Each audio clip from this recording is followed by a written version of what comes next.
Mga katropa, alam mo ba na ang DWDD 1134 kHz AFP radio ay ang opisyal na radio station ng Sandatahang Lakas ng Pilipinas na binubuo ng Army, Navy at Air Force na siyang maghahatid sa inyo ng mga balita mula sa ating Armed Forces at iba pang impormasyon. Mga katropa, hanapin at ilike kami sa Facebook, Twitter at YouTube.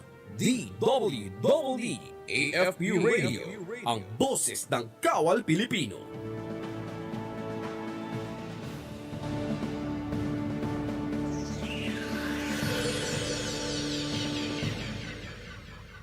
Kayo ay nakatutok sa DWDD AFP Radio. Kami po ay kasapi ng KBP, Kapisanan ng mga Broadcaster ng Pilipinas.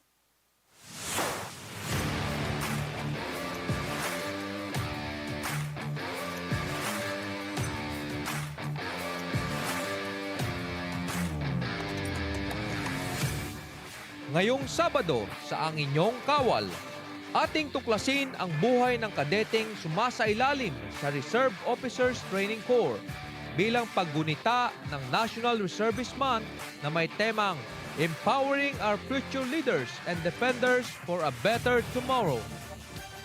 Sila ay katuwang na mga kasundaluhan sa pagtugon ng kanilang mga sinumpaang tungkulin, ang tulungan ang mga mamamayan at protektahan ang bayan. Lahat ng yan sa ang inyong kawal, Sabado, alas 8 ng gabi sa UNTV, your public service channel.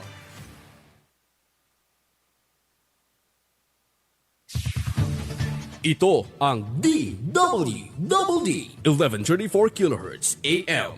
Balita, impormasyon at musika. Ito ang DWDD AFP Radio. Boses ng Kawal Pilipino.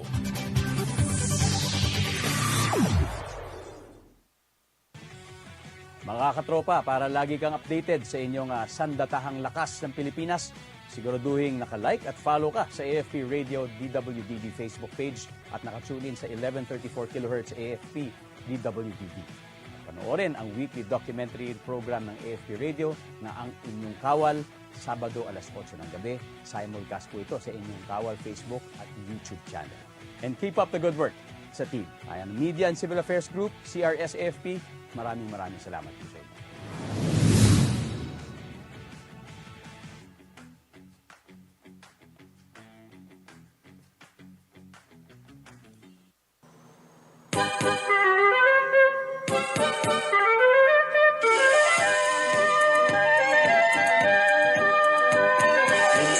Isang aklat lang ang iyong dala.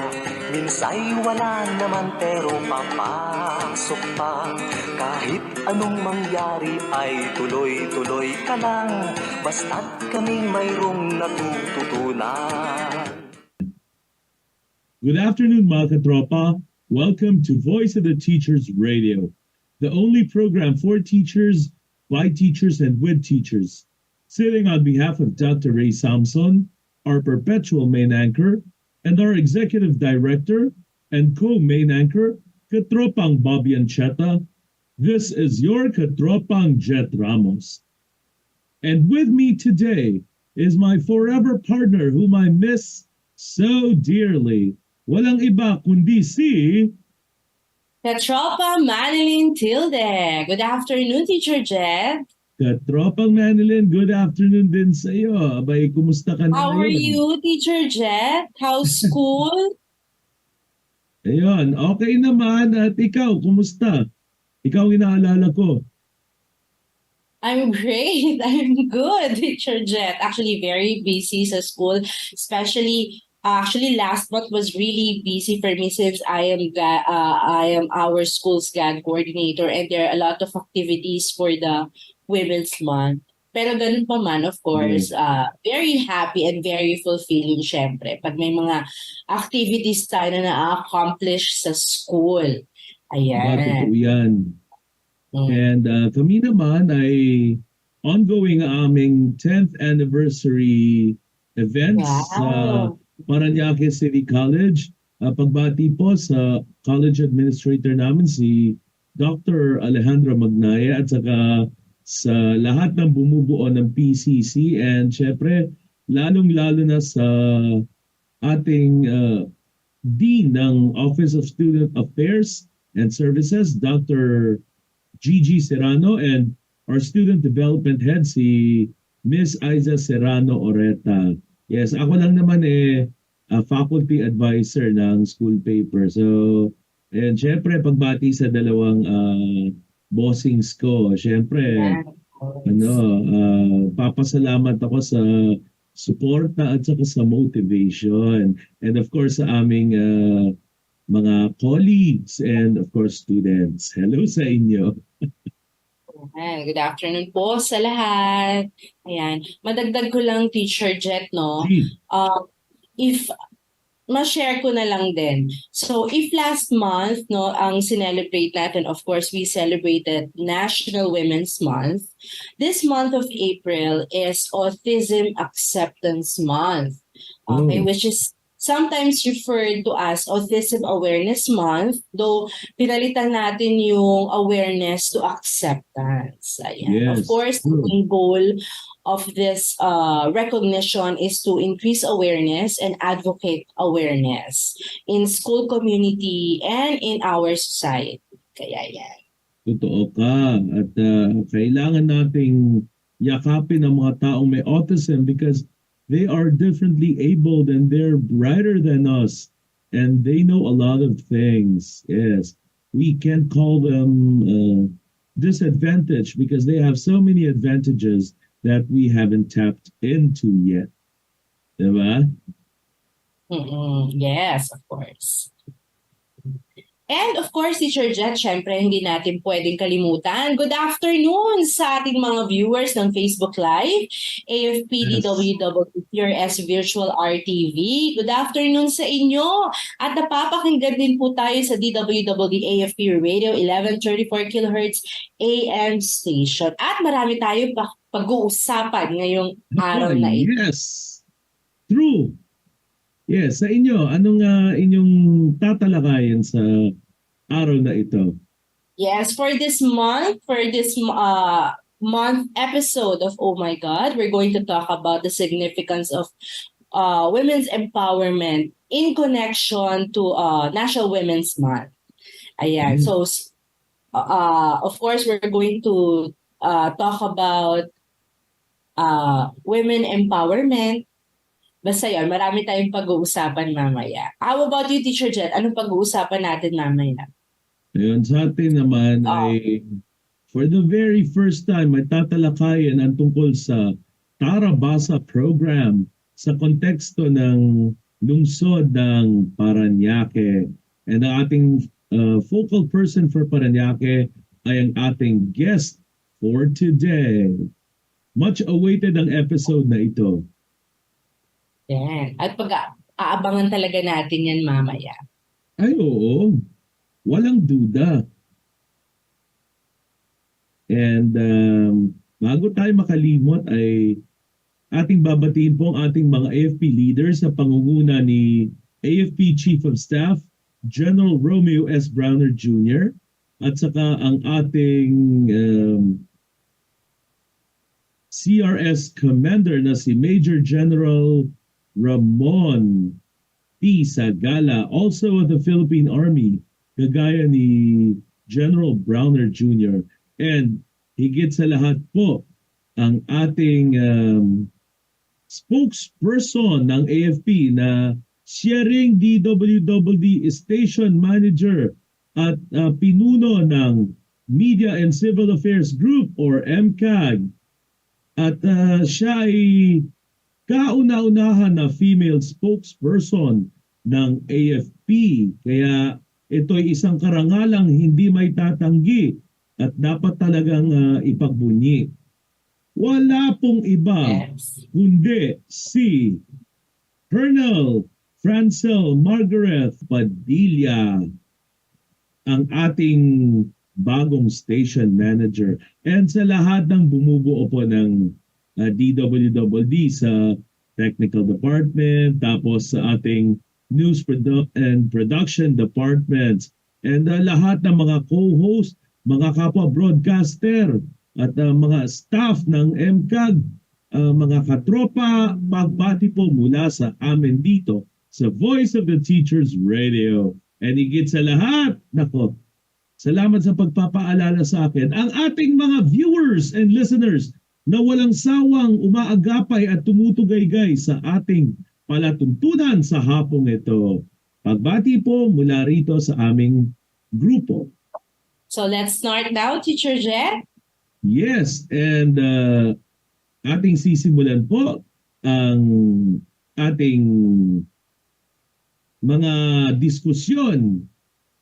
Una ay sa Oh My God na talagang konektado sa Women's Month, and ang susunod po ay ang Speak Up na kung saan ating tatalakayin for the very first time in the history of our program yung Tarabasa program ng DSWD at Department of Education and Commission on Higher Education.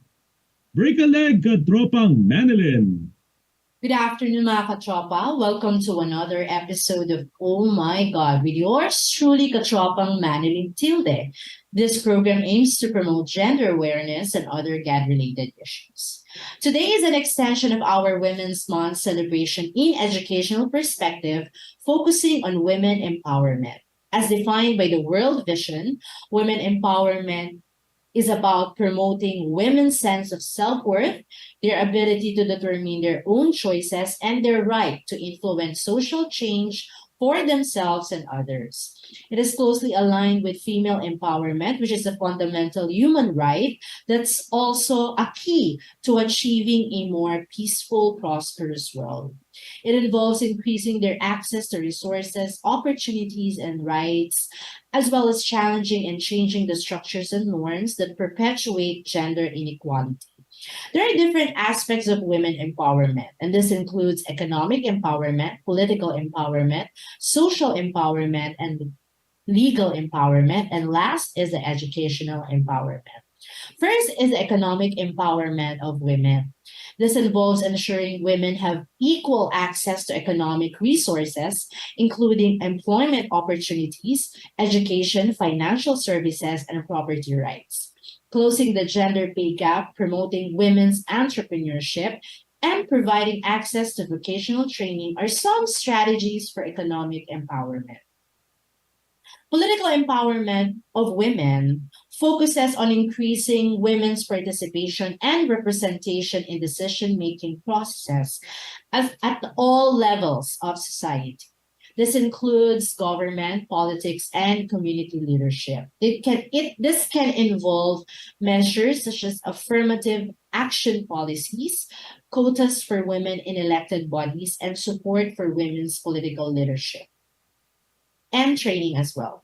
Social empowerment for women, this encompasses challenging gender stereotypes, norms, and cultural practices that limit women's roles and opportunities in society, promoting gender equality in education, healthcare, and family dynamics, as well as addressing issues such as gender-based violence and discrimination are important aspects of social empowerment.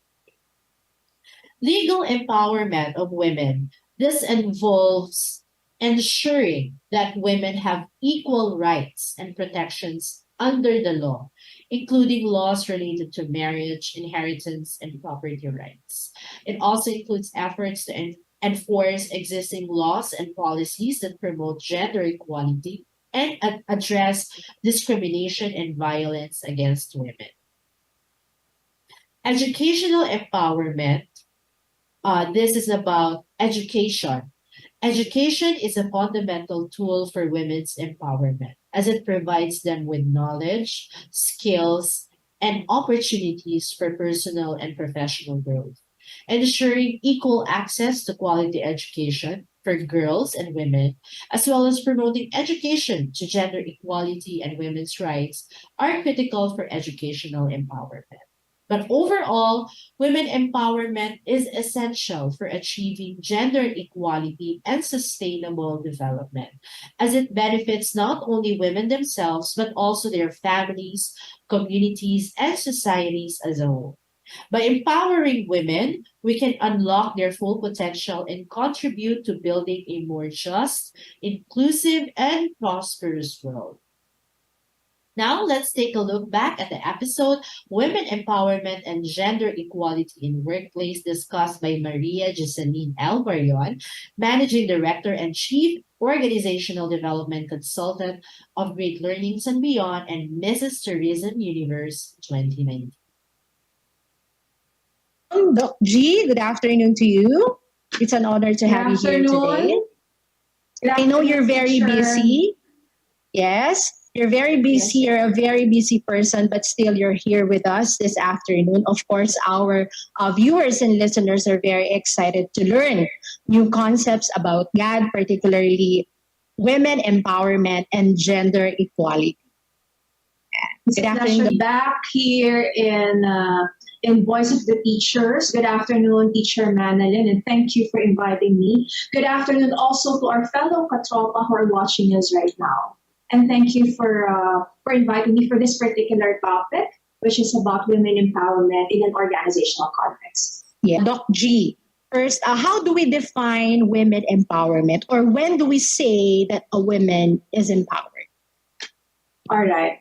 You can actually define women empowerment in two perspectives. One is women empowerment can be seen as how you do it for yourself. Second is how you do it for others. Now, when you look at women empowerment in your personal context, it's about how you tap your fullest potential, how you tap the opportunities that is besetting or that is in front of you. Now, when I talk about women empowerment as how we do it for others, it's about promoting self-worth and providing or encouraging women to look at opportunities that they have, as well as providing inspiration or motivation to fellow women as to how they can make a significant difference, not only to their own families, but also to the society in which they operate, making their world bigger than what they thought of. You know, some women, they think of themselves like they just belong to their house, they just belong to their home, but women empowerment is making other people as well feel that they belong to a bigger world out there. They belong to a global community. Wow. When you say women empowerment, what do you think, Doc G, is the relationship of women empowerment to gender equality? What is their relationship?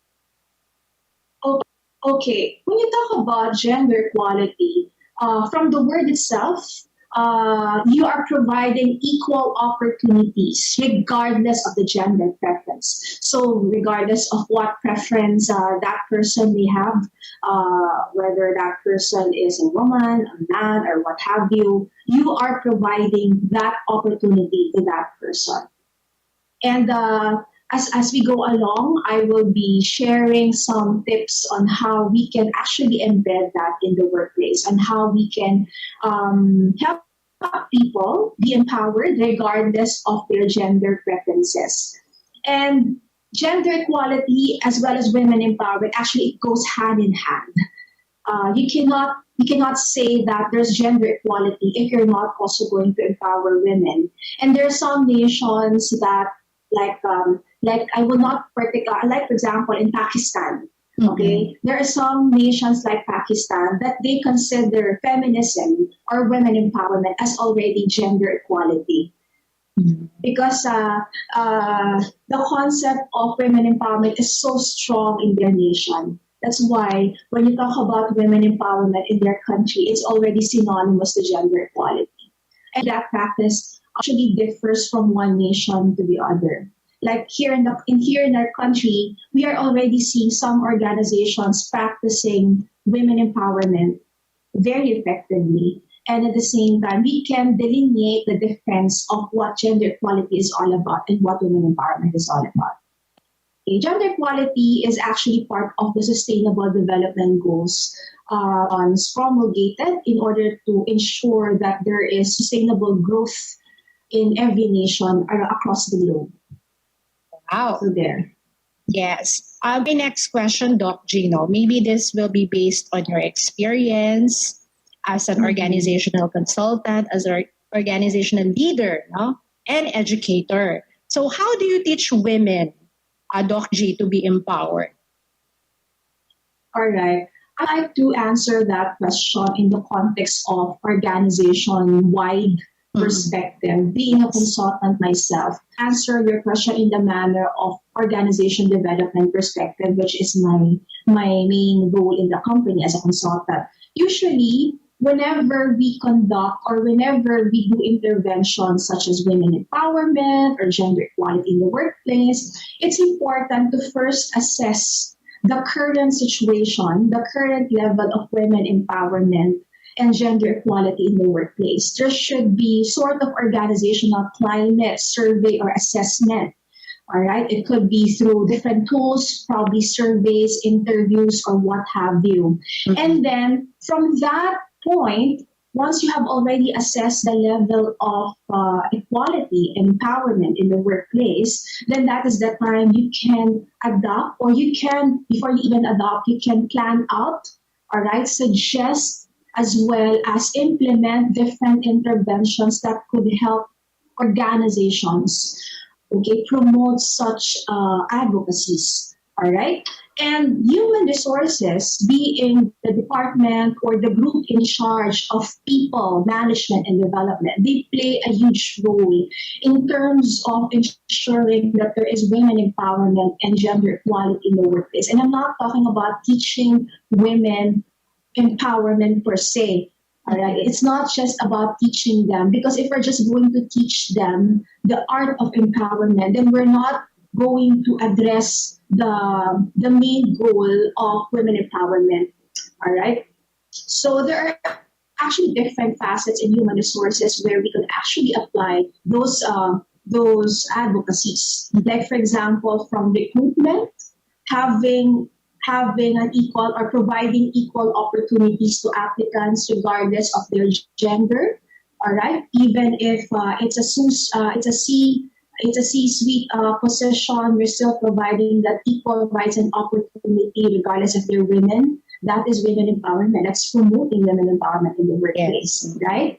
Now, when it comes to learning and development, you're fostering that equality in providing learning and development, not just for specific gender or specific group, and or probably teaching acceptance of diversity in the workplace. That's another way. And when it comes to, let's say, for example, employee relations or code of discipline, putting or making sure that there is a specific provision in the company's employees' code of discipline about anti-sexual harassment or anti-bullying, something like that. And a lot more. There's actually a lot more that we can do to ensure that they are empowered, women are empowered, or given equal opportunities in the workplace. Wow. So looking at the wider perspective, Doc G, what do you think, or what needs to change in our society for women to be empowered, especially in a traditional context? Like what I've said, in a wider perspective, let's say the place is somewhat traditional. So what do you think needs to change in a society for women to be empowered?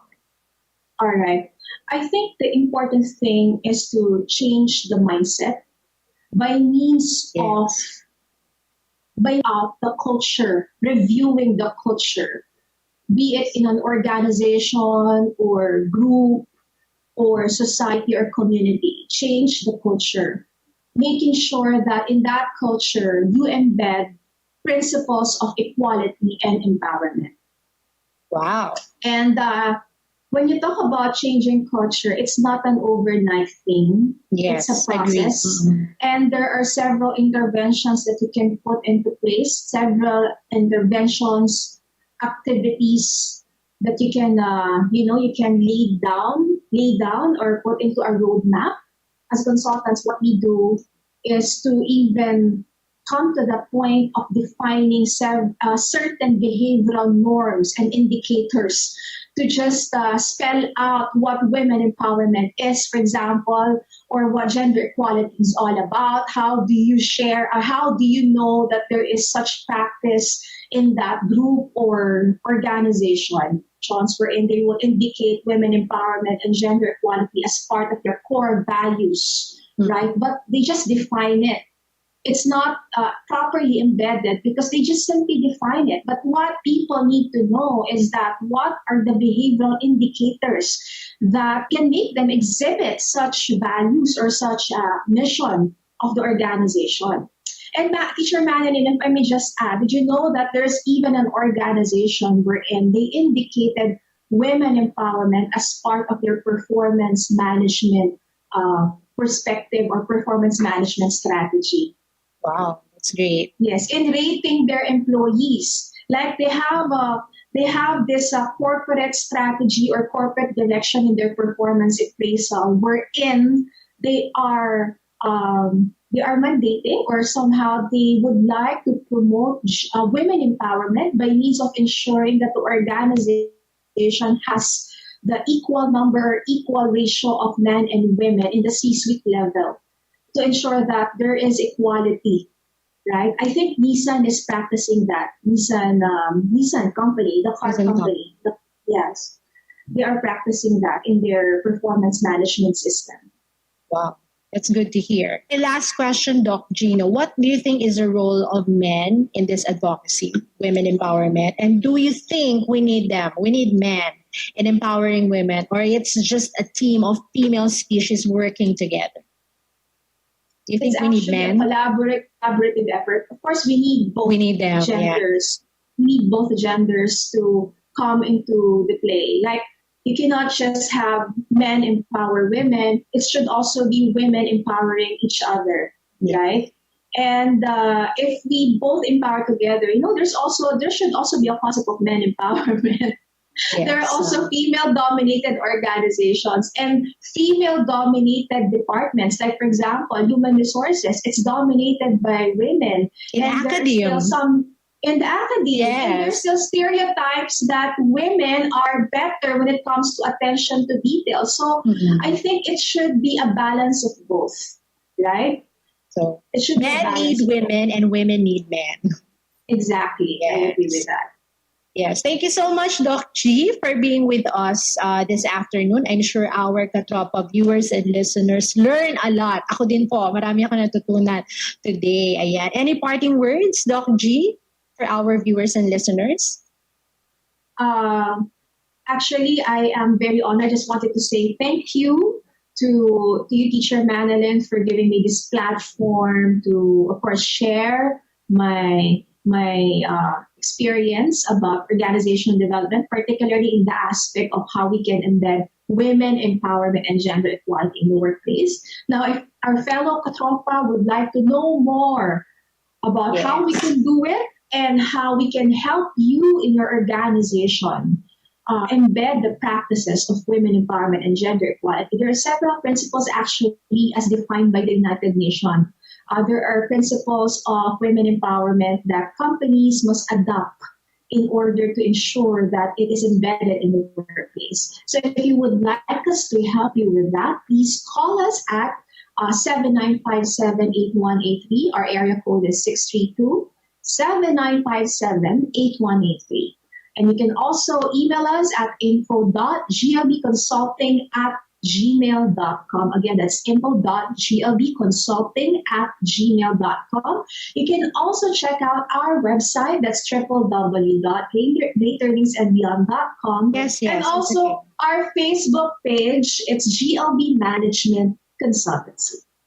Wow! Once again, Dr. Giselle Legaspi-Tilde, Managing Director and Chief Organization Development Consultant of Great Learnings and Beyond Management Consultancy and Mrs. Tourism Universe 2019. Thank you so much, Doc G. Stay tuned for our next segment, Speak Up with Teacher Jet.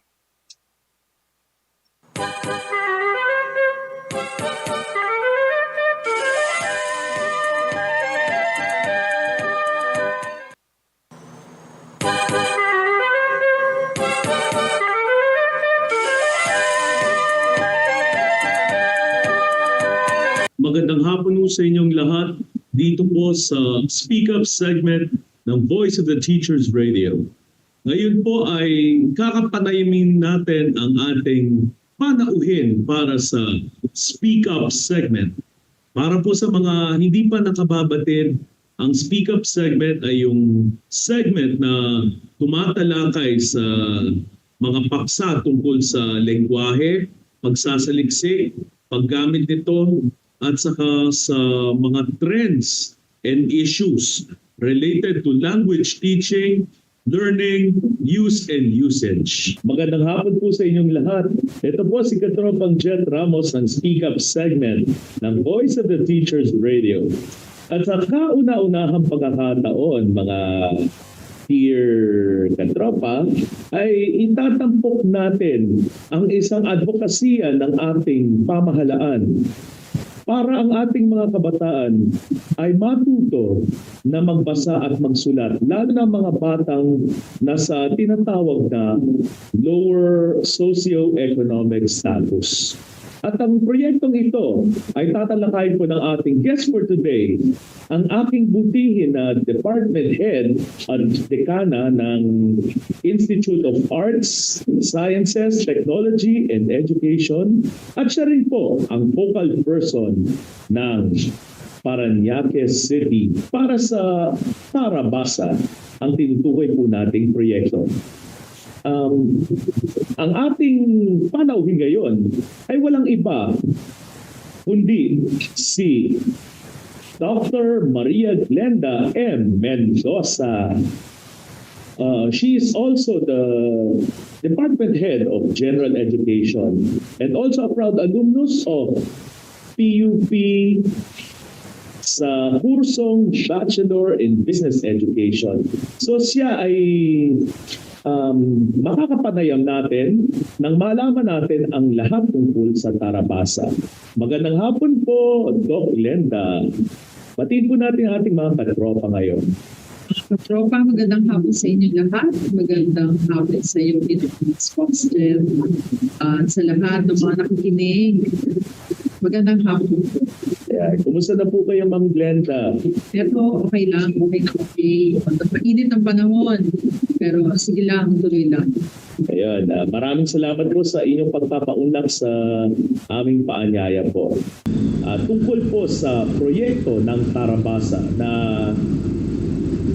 ang DepEd at DSWD or Department of Social Welfare and Development ang sabay at makatuwang na humahawak nito.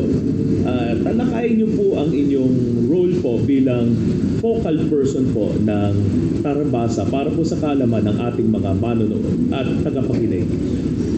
Okay. Ang Tarabasa kasi actually, sir, was educated by the DSWD together with DepEd and CHED, higher education. Ang DSWD, sila yung nag-pilot ng program na ito. Binato nila sa DepEd para matulungan yung mga struggling non-reader ng mga pupils ng elementarya grade 2. And matulungan financially yung mga estudyante natin sa kolehiyo. So yung part namin doon ay nasa CHED. So ang Parañaque ay isa sa mga maswerteng eskwelahan kasi tayo po ang napili yung Parañaque City College na mag-implement ng pilot run nitong Tarabasa. Dito sa Parañaque, we have 26 elementary schools. Last year, nag-start kasi ito in August last year. So meron tayong 26 elementary schools na na-cater ng DSWD at merong na-identify na almost 4,000 struggling readers from this school. So in response to that, nagbigay ang Parañaque City College, yung ating eskwelahan, ng mga tutors na tinatawag na LF or Learning Facilitators. Meron tayong 300 plus Learning Facilitator last year na dineploy sa iba't ibang elementarya Parañaque last year. And we have almost 100 YDW2 or the Youth Development Workers. So dahil na-identify na meron o marami na mga struggling grade 2, coming grade 2 na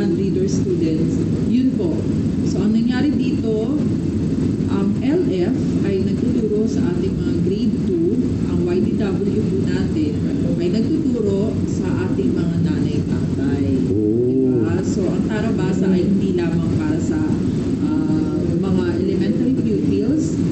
At the same time, natuturuan din ito yung mga parent ng mga estudyanteng non-reader, no? Kasi sabay sila yung mga estudyante, ihahatid nila yung kanilang mga anak sa eskwelahan, no? In 20 days, yung scope ng Tarabasa ay 20 days lang. So sa loob ng 20 days, ihahatid ng parent yung kanilang mga anak para maturuan ng mga college student for 2 hours. Tapos, habang nagtuturo ang mga college student sa mga grade 2, yung mga parent, nanay, tatay, or lola na naghahatid sa kanila ay tinuturuan din ng mga college student natin. So, yun nga yung mga tinatawag na youth development worker. Wow.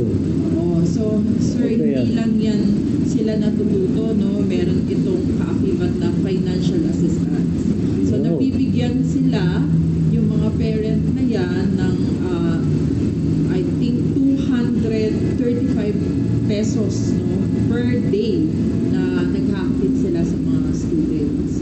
So 235 pesos times 20, yan po yung kanilang nakuha sa DSWD. No, may payout po ang mga parents na ito. Yung mga nagtuturo naman ng mga college students, no, malaking tulong sa kanila ito kasi nagkaroon sila ng additional allowance. Ang kanilang allowance ay 570 pesos per day, no? So times mo yan sa 20, that's a big amount already. Wow. So meron niyang kompleto. Actually, yung Ateneo ang gumawa ng reading materials ng Tarabasa. So bago naman isabak ng ating mga students, sir, yung mga college students sa pagtuturo, ito ay na-train, no? Binibigyan niya sila ng capability training or workshop ng DSWD together with Ateneo. So, tayo sa PCC, maswerte tayo kasi tayo yung isa sa mga napiling pilot, no? Mag-pilot nitong programa ito ng DSWD. Matanong ko nga po, ma'am, ano po ba ang mga pamantayan o mga panuntunan na ating natupad para tayo ay mapili bilang area ng pilot testing ng Tarabasa? First and foremost, dapat tayo ay miyembro o kasali sa tinatawag na SLUCs, no? In Metro Manila.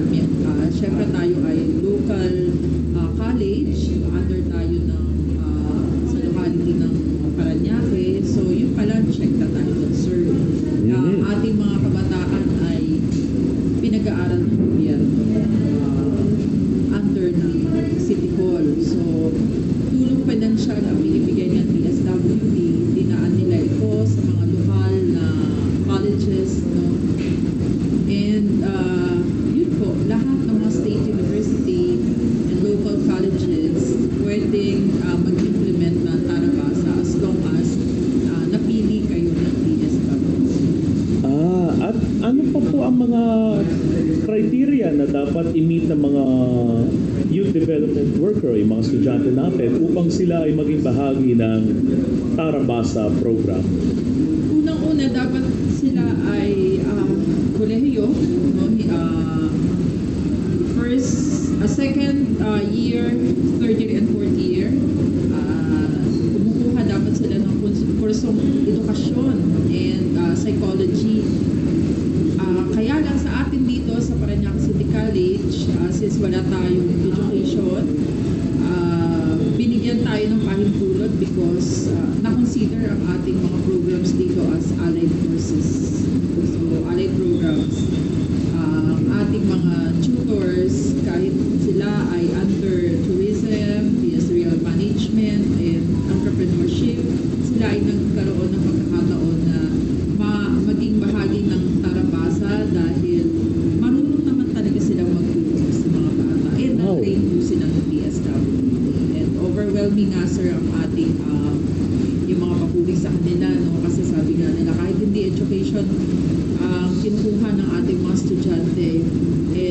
makasunod sila doon sa pagpapabasa, tamang pagpapabasa niya sa mga grade students. Mahusay po. So far, ano po bang na-achieve po natin dito sa local ng Parañaque City pagdating sa tarabasa, sa pagtuturo sa mga bata, sa mga kanilang progreso at iba pa po? Siyempre, nag-decline ang rate ng bumaba, yung non-reader or yung kanilang yung nag-improve yung reading skills ng mga estudyante. So before, last year, nasa 4,000 yung mga hindi marunong magbasa. Ngayon, sa second year natin, meron na tayo identified, I think 2,159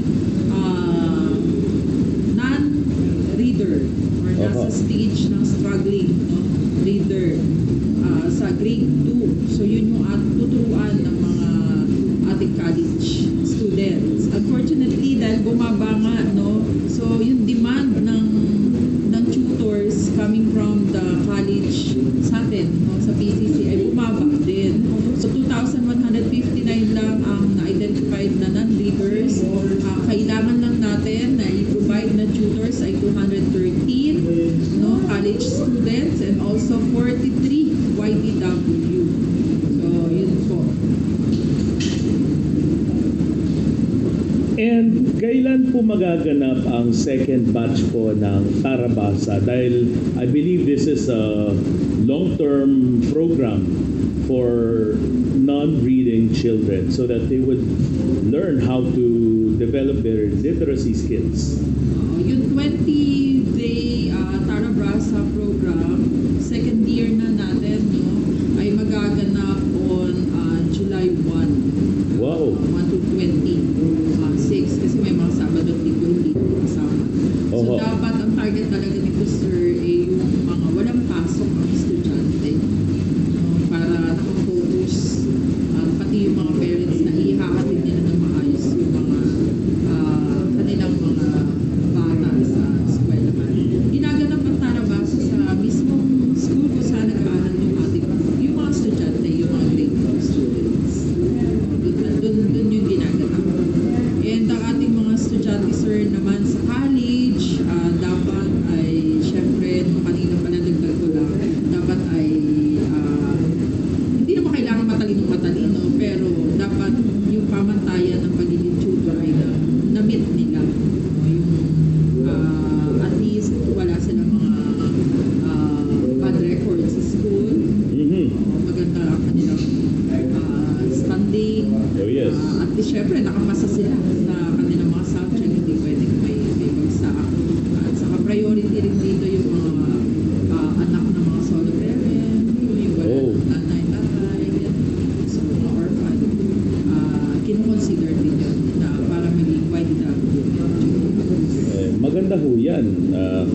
Marami tayong natutulungan, hindi lamang mga kailangan ng pagtuturo, kundi ang mga mismo ng tuturo. At malay natin ay yan ang kanilang maging vocation in the future. And maiaangat po natin ng unti-unti ang antas ng pagiging isang guro. Yan. At so far po, ano po ba ang mga naranasan po ninyong mga moments na kung saan ay may mga bata o mga magulang ng mga bata na nagulat na sila ay malaki na ang ipinagbago sa pagbabasa, sa pagsusulat at iba pa pong mga skills? Last December, culminating activity ng first batch ng Tarabasa, first year, nakita natin sa kanilang program yung pagpapatuto na itong batang to dati ay hindi marunong magbasa, and after 20 days, ito yung result. Kasi meron silang mga tinatawag na Carla dancers, so recorded yan. Natitest nila yung kakayahan ng bata magbasa. Ito yung before and this is the after. So katulad nga, sir, ng hawak mo, meron tayo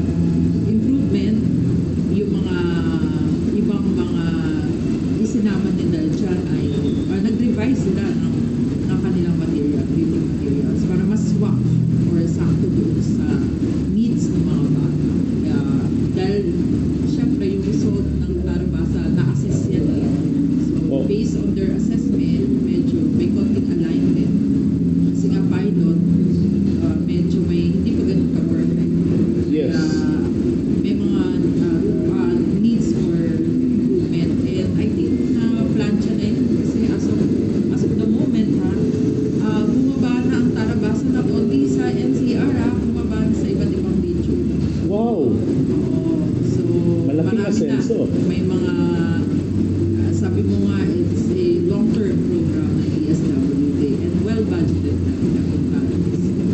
Yes, and it's about time that literacy be addressed.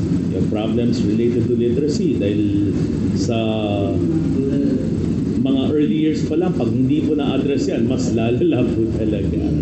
And bilang pangwakas po, ano po bang inyong mensahe sa lahat ng mga kapwa focal person at mga lahat ng involved sa Tarabasa nang sa gayon ay maging higit na matagumpay at higit na mapakinabangan at mapahalagahan ang programang ito? Since day one, sir, napaka-supportive na po. No, ako mismo, I myself, very supportive dito sa Tarabasa program ng DSWD. Wala ito sa dahil kami ay may allowance o may mga service credit. Wala po ganun. Wala po kaming ganun natatanggap. So, may mga allowance lang po dito ay mga estudyante po ha, sa kayong mga parent.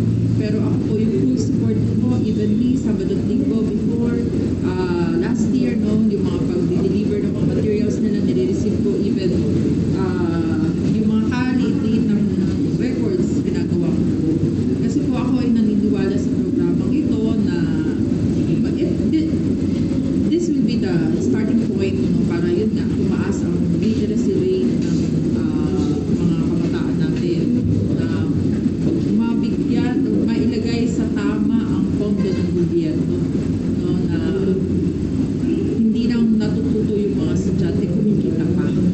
It's also an experience to the college student. So, I am giving my full support to Tarabasa.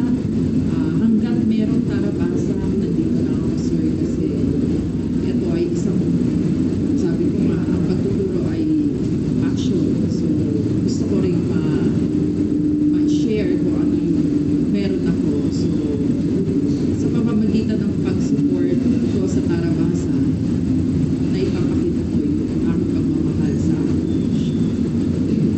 Maraming salamat po sa pagpapaunlak niyo po sa amin ng panayam na ito, Doc Glenda. And in case you want to guest again para ma-promote muli ang Tarabasa at mag-share ng mga development, mga update, ay higit po kayong welcome dito sa palatuntunang Voice of the Teachers Radio. Dito lamang po sa DWDD AFP Radio, ang boses ng Kawal Pilipinas.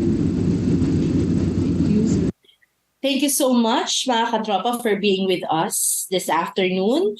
Panibagong kaalaman na naman po ngayong linggo ang naibahagi namin sa inyong lahat. Ayan. So for my takeaway for today's episode of Oh My God, it's about women's empowerment. And women empowerment is defined by promoting women's sense of self-worth, that they're able to determine their own choices and they have the right to influence social change. Ayan. How about you, Teacher Jet? Ano naman ang natutunan natin sa Speak Up? Ayan, dito sa Speak Up ay ang pagtuturo ng pagbabasa sa mga bata ay kinakailangan talaga ng community involvement. At laging sinasabi din ng ating Katropang Bobby and Cheta na it takes a village or a community to raise a child. Sa kaso natin, to raise children. Kaya kailangan talaga na lahat ay involved. At saka maganda rin na may win-win solution katulad ng Tarabasa na tiyak na magtatagumpay at aalagwa pa itaas dahil magandang hangarin ito. At bagamat pilot testing ay pasasa at magtatagumpay din ito. Yes, I totally agree with that, Teacher Jen. Kaya naman, on behalf of our katropa, Katropang Joy, Katropang Portia, Katropang Jano, Katropang Herman, Katropang Eman, Katropang Fe, Katropang Rizal, Katropang Janice, Katropang Paul, Katropang Ronnie, ayan. Of course, Teacher Bobby, Katropang Bobby, we miss you so much. Meron pa ba tayong nakalimutan, Teacher Jen? Siyempre, si Katropang Alfred na... Katropang Alfred! Yes, Katropang Alfred! Yeah, of course, our Katropang listeners and our Katropang viewers. This is Katropang Manilyn Tilde, together, of course, with my partner. Katropang Jet Ramos, and we are The voice of the teachers. Maraming salamat po at tayo magkita-kits sa mga darating pang Sabado. Have a happy weekend and God bless you all. Ito ang DWDD 1134 kHz AM. Balita, impormasyon at musika. Ito ang DWDD AFP Radio. Boses ng Kawal Pilipino.